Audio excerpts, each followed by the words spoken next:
Kalian pernah nggak sih lihat sebuah foto yang rasanya tuh menghantui banget, sampai-sampai kayak kita lagi natap langsung ke dalam jiwa senimannya? Nah, itulah kekuatannya karya Masahisa Fukase, terutama seri fotonya yang paling ikonik, Revenge atau Kawanan Gagak. Coba deh, kita mulai dari kutipan yang dalam banget dari Yoko Wanibe, mantan istrinya Fukase. Dia bilang, aku yang ia foto tanpa ragu adalah dirinya sendiri. Wah, kalimat ini tuh langsung jadi kuncinya kan? Bikin kita mikir soal identitas, dan gimana tatapan seorang fotografer itu ternyata bisa jadi cermin buat dirinya sendiri. Oke, biar paham, kita mulai dulu dari cerita yang paling terkenal soal karya ini ya. Kita masuk ke bagian pertama, Legenda Sang Gagak. Cerita soal sebuah mahakarya yang katanya nih lahir dari patah hati. Jadi, selama berpuluh-puluh tahun, cerita yang beredar tuh simple dan tragis banget. Katanya, ada seorang seniman yang lagi patah hati, hancur lebur gara-gara perceraian, terus semua sedihnya itu dia tuangin ke dalam karya foto yang gelap, atmosferik, isinya burung gagak semua. Cerita ini tuh kuat banget, sampai-sampai jadi definisi karya Fukase selama ini. Dan kalau kita lihat timeline-nya, kayaknya kok cocok banget ya. Coba lihat, tahun 1976 dia cerai sama Yoko. Di tahun yang sama, dia mulai motret gagak pas pulang kampung ke Hokkaido. 10 tahun kemudian, buku foto Ravens terbit dan namanya langsung melegenda. Kelihatan jelas banget kan polanya, patah hati terus muncul gagak. Tapi tunggu dulu, cerita yang kelihatannya lurus dan simpel ini ternyata nggak muncul gitu aja loh.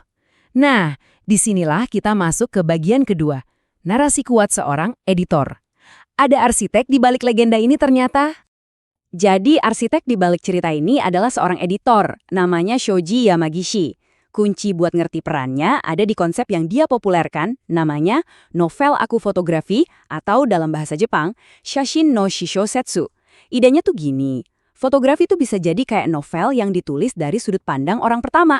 Jadi bisa ngungkapin kehidupan pribadi dan isi hati fotografernya secara dalam banget. Dan Yamagishi ini pinter banget. Dia menerapkan konsep tadi ke karya-karyanya Fukase. Dia nggak cuma nyunting foto-fotonya, tapi dia juga yang nyaranin judul reference. Padahal Fukase tadinya punya ide judul lain loh. Yamagishi inilah yang ngebentuk cerita bahwa masalah pribadi Fukase itu sumber utama seninya. Bahkan, di kata pengantar buku Yoko, dia nulis kalau gagak-gagak hitam itu semacam pertanda perpisahan mereka. Wah, dia benar-benar ngebangun sebuah cerita yang dramatis dan menarik. Cerita yang dibangun Yamagishi ini kan kuat banget ya dan kedengarannya romantis gitu. Tapi lama-kelamaan ada nih satu orang yang mulai ngerasa ada yang aneh. Nah, ini membawa kita ke bagian ketiga, melampaui mitos tragis lewat investigasi seorang arsiparis. Cerita ini mungkin bakal gitu-gitu aja kalau bukan karena arsiparis bernama Tomoko Suga. Dia ini awalnya cuma fans biasa aja. Terus dia mulai ngumpulin karya-karya Fukase dari majalah-majalah lama. Nah, dari situ dia nemuin sisi lain Fukase. Ternyata senimannya jauh lebih kompleks dari sekedar cerita patah hati yang kita tahu. Nah, penemuan ini jadi pemicu pertanyaan penting. Gimana kalau cerita yang kita tahu selama ini ternyata bukan cerita lengkapnya? Apa sih yang sebenarnya ada di kepala Fukase pas dia motret? Oke, buat ngejawab itu, kita harus nyelam lebih dalam lagi. Kita harus coba pahami cara Fukase ngeliat dunia lewat kameranya. Kita masuk ke bagian 4, tatapan fotografer yang tumpang tindih, alias filosofi sejatinya Fukase. Ternyata nih, Fukase itu punya filosofinya sendiri, yang dia sebut eksistensi berlapis, atau Zonzai no Jusose. Gampangnya gini, buat Fukase, foto itu bukan cuma rekaman tentang suatu objek. Foto itu adalah sebuah ruang, tempat di mana realitas si objek dan realitas si fotografer itu ketemu, tumpang tindih, dan akhirnya nyatu jadi satu. Dan ada satu kutipan dia yang ngejelasin ini dengan sempurna. Waktu ngomongin kucingnya Sasuke, Fukase bilang, aku ingin memotret kasih sayangku sendiri, dengan memotret bayanganku di pupil mata sang kucing. Keren banget kan? Jadi dia bukan cuma motret si kucing, tapi dia lagi motret perasaannya ke kucing itu. Biar lebih jelas, coba kita bandingin langsung. Menurut mitos, dia itu motret istrinya, Yoko. Tapi realitasnya, dia lagi motret dirinya sendiri lewat Yoko.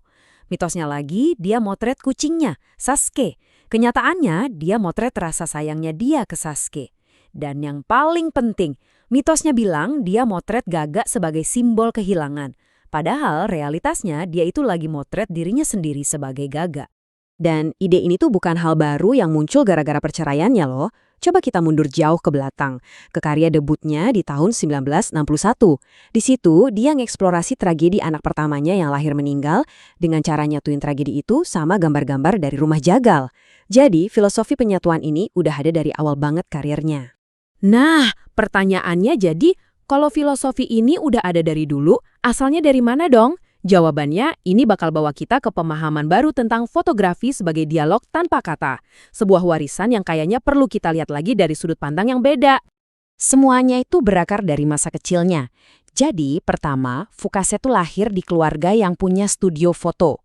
Kedua, sebelum dia sendiri pegang kamera, dia itu justru jadi subjeknya, jadi model cilik buat bisnis keluarganya.